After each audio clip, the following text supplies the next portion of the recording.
Welcome to the video. The gang is all here. Merry Christmas. Merry Christmas, everybody. Wishing y'all a wonderful Christmas and much peace and joy. And not Bianca. There's Buttercup and Angelica. She wants us to do a reading today, which has been a while. So much needed reading. I hope I get through it. I haven't looked at it, but I always get choked up. Without saying anything about dealing with the stepdad, my mom is home as of yesterday. She's doing well. The challenge is to get her the medicine every 4 hours like she's supposed to. And I went over today and her husband yelled at me because he doesn't want to follow the discharge orders. So she was without medicine yesterday. And last night he had to give her an emergency pill, what they call, because he won't follow the directions. So I wrote them down for her and just discussed it with her. And then I called her at 6 and she said, I'm taking it. I'm supposed to take this one, right? So she's all over it and it's wonderful. And I'm going to be positive that her being home will help her kind of connect back with her routine. You know, anytime we all go out of town, and you can imagine she was gone for 2 weeks, having tests, 2 different hospitals, 2 different rehabs. It's just awful. 2 different emergency rooms. Well, half of that was unnecessary, but so my brother's over there, and you know, I went today and saw her, and we wrote down, we got her a little journal, and we wrote down, you know, at 6 a.m. it's these 2, at noon it's this one, these 2, at 6 p.m. it's these 2, and at midnight it's this one. That's it. You know, it's not real hard. All right, well, let's have a reading. I'm having a little bit of coffee, just a half a cup. It's t-shirt weather here, and I like it like that. Christmas, and there was in the same country shepherds abiding in the field, keeping watch over their flock by night. This is December 1979. I love the 70s. In the 20-odd years I've worked for Guideposts, I've written a few Christmas stories of my own and edited many more. Back in 1955, when Len Lasauer was managing editor, he asked me to adapt a story by J. Edgar Parks for use in the December issue, and I did. I've always remembered that story because in a small way it seemed to have all the ingredients as Dickens' immortal A Christmas Carol. Since Christmas is a time for storytelling, among other good things, I thought you might enjoy reading it aloud to your children, so here it is. The Man Who Missed Christmas. It was Christmas Eve, and as usual, George Mason was the last to leave the office. He walked over to a massive safe, spun the dial, swung the heavy door open. Making sure the door would not close behind him, he stepped inside. A square of white cardboard was taped just above the topmost row of strong boxes. On the card, a few words were written. George Mason stared at the words, remembering. Exactly 1 year ago, he had entered this self-same vault, and then, behind his back, slowly and noiselessly, the ponderous door swung shut. He was trapped, entombed in the sudden and terrifying dark. He hurled himself at the unyielding door, his hoarse cry sounding like an explosion.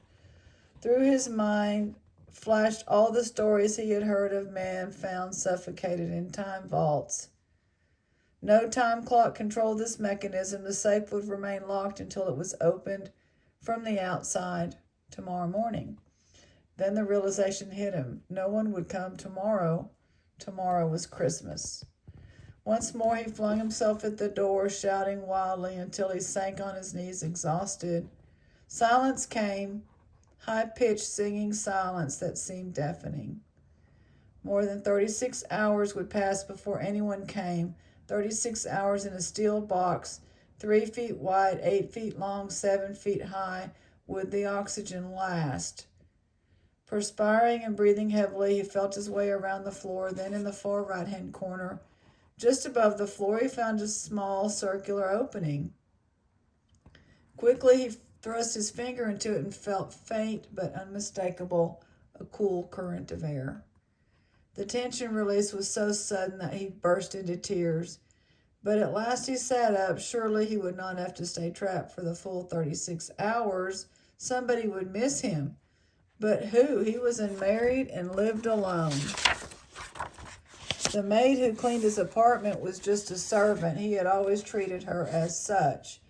He had been invited to spend Christmas Eve with his brother's family, but children got on his nerves and expected presents. A friend had asked him to go to a home for elderly people on Christmas Day and play the piano. George Mason was a good musician, but he had made some excuse or other. He had intended to sit at home with a good cigar, listening to some new recordings he was giving himself. George Mason dug his nails into the palms of his hands until the pain balanced the misery in his mind. Nobody would come and let him out. Nobody. Miserably, the whole of Christmas Day went by and the succeeding night. On the morning after Christmas, the head clerk came into the office at the usual time, opened the safe, then went on into his private office. No one saw George Mason stagger out into the corridor, run to the water cooler, and drink great gulps of water. No one paid any attention to him as he left and took a taxi home. There he shaved, changed his wrinkled clothes, ate breakfast, and returned to his office, where his employees greeted him casually. That day he met several acquaintances and talked to his own brother. Grimly, inexorably, the truth closed in on George Mason. He had vanished from human society during the great festival of brotherhood. No one had missed him at all. Reluctantly, George Mason began to think about the true meaning of Christmas. Was it possible that he had been blind all these years with selfish indifference, pride? Wasn't giving, after all, the essence of Christmas because it marked the time God gave his own Son to the world? All through the year that followed, with little hesitant deeds of kindness, with small unnoticed acts of unselfishness, George tried to prepare himself now once more. It was Christmas Eve. Slowly he backed out of the safe and closed it.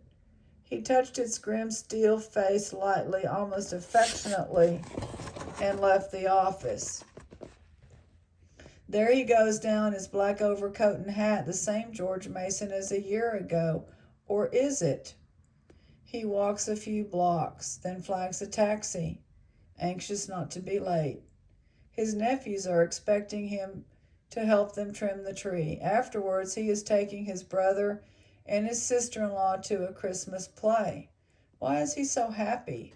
Why does this jostling against others, laden as he is with bundles, exhilarate and delight him? Perhaps the card has something to do with it, the card he taped inside his office safe last New Year's Day. On the card is written in George Mason's own hand, quote, "To love people, to be indispensable somewhere, that is the purpose of life. That is the secret of happiness." End quote. Father, on this happy day, help us bring happiness to others. I think I had read that one before. Let's see what 2005 has. These were just dumpster dives from the thrift store days. And so I just have the two. And I don't think I have read this one. It's short. Simple Gifts, Christmas, the Gift of Surprise. As they came with haste and found Mary and Joseph and the babe lying in the manger. Luke 2:16. It was 7:30 p.m. on Christmas Eve, and our college-age son, Chris, who'd just flown in from California, was going out to buy gifts for the family. "Why bother?" I told him. "You're not going to find anything. The stores are all closed." I was still skeptical when he returned proclaiming, "Mom, I got some good stuff. You all are going to love what I got you." When Christmas morning arrived, we were indeed surprised by our gifts.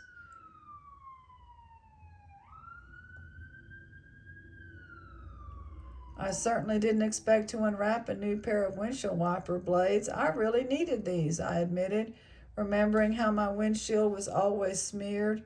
The gas station was open on Christmas Eve, Chris said. My husband was surprised to find a gift certificate to our favorite Chinese restaurant. Chris's brother John received passes to the movies. I don't remember any of the other gifts we gave or received that year, but Chris's still stick in my mind.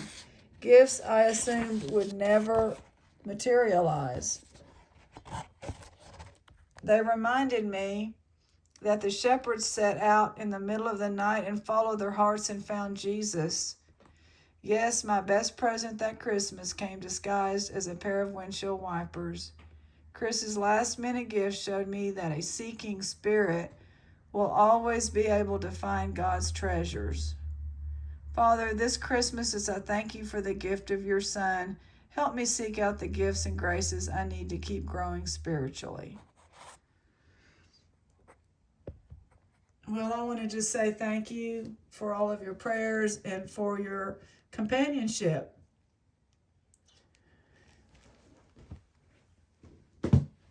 And on that note, I've been sitting here digging through another big box. When it got here, it was dropped, probably so heavy that both ends burst open in front of the door with jewels coming out everywhere. Not a bad sight. I'm glad they delivered it, but I did email the city and said, hey, can y'all get some, in a nice way. Your tape used to be thicker or whatever. And their comment was, I said the last 2 boxes have been busting open. And their comment was, well, if you get something else from us, go ahead and email for us to double wrap yours. And I'm like, well, my goodness, shouldn't y'all be double wrapping everybody's? I mean, come on now. But, oh yes, like Billy Bob always says, there will be gold. It's just a matter of time. So this was all tangled up.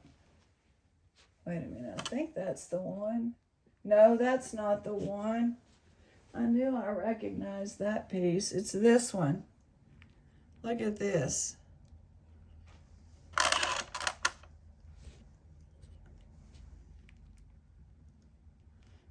Not very heavy. I can't even feel it, but it is. Let me see if it's an entire necklace. It's not broken, and I would just need to take needles and tease that apart. But it was wrapped around, I think, some shells. And so Billy Bob, sorry about the close-up of the nails, 10 karat gold. Billy Bob, yeah, he's like, it is not a matter of if. And so I, who was going to give up on these big boxes, because it seems like they really are gleaning it, Billy Bob is quite happy this Christmas. This happened maybe yesterday. All right, everybody. Well, tomorrow we'll be back with a few goody gumdrops. We'll be back with some earrings, bags of earrings for great prices. This ring is a fork. Some cool rings. And back there I got amber. And then we got a few more things out of, I forget, one of the other boxes. Austrian crystal.